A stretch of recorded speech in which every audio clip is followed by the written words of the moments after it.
বন্ধুরা, ২০২৬ ফিফা বিশ্বকাপের অন্যতম বড় ফেভারিট যদি কোনো দল হয়, তাহলে সেই তালিকার একেবারে উপরের দিকেই থাকবে স্পেন। ফুটবল বিশ্লেষক থেকে শুরু করে বিভিন্ন পরিসংখ্যান ভিত্তিক মডেলও স্পেনকে শিরোপার অন্যতম দাবিদার হিসেবে দেখছেন। কিন্তু প্রশ্ন হলো, কেন স্পেনকে এত শক্তিশালী মনে করা হচ্ছে?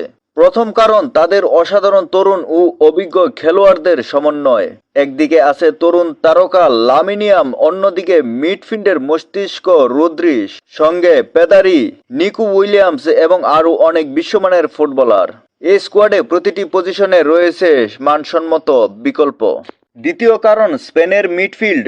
অনেক বিশেষজ্ঞের মতে বর্তমানে বিশ্বের সেরা মিডফিল্ডগুলোর একটি স্পেনের। বল নিয়ন্ত্রণ, দ্রুত পাসিং এবং ম্যাচের গতি নিয়ন্ত্রণ করার ক্ষমতা তাদের সবচেয়ে বড় অস্ত্র।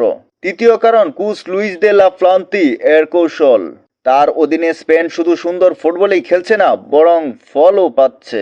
দলটির খেলায় এখন আগের টিকি টাকার সঙ্গে যোগ হচ্ছে গতি, আক্রমণাত্মক মানসিকতা এবং আধুনিক ফুটবলের কার্যকারিতা। চতুর্থ কারণ, সাম্প্রতিক ফর্ম। স্পেনের ইউরো ২০২৪ জয়ের পর থেকে ধারাবাহিকভাবে দুর্দান্ত পারফরমেন্স করে আসছে। দলটি দীর্ঘ সময় ধরে প্রতিযোগিতামূলক ম্যাচের অপরাজিত থেকেছে এবং বড় বড় দলের বিপক্ষেও আত্মবিশ্বাসী ফুটবল খেলেছে। আরেকটি বড় বিষয় হলো স্কোয়াড ডেপথ।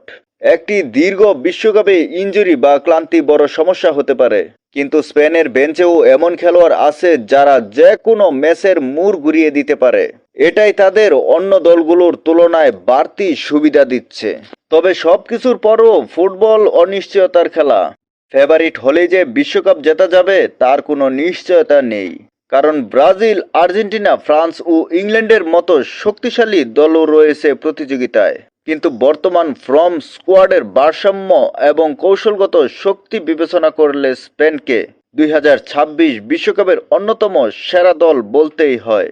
ভিডিওটি ভালো লাগলে অবশ্যই লাইক দিন, চ্যানেলটি সাবস্ক্রাইব করুন এবং কমেন্টে জানান আপনার মতামত। ২০২৬ বিশ্বকাপের সবচেয়ে বড় ফেভারিট কোন দল? ধন্যবাদ।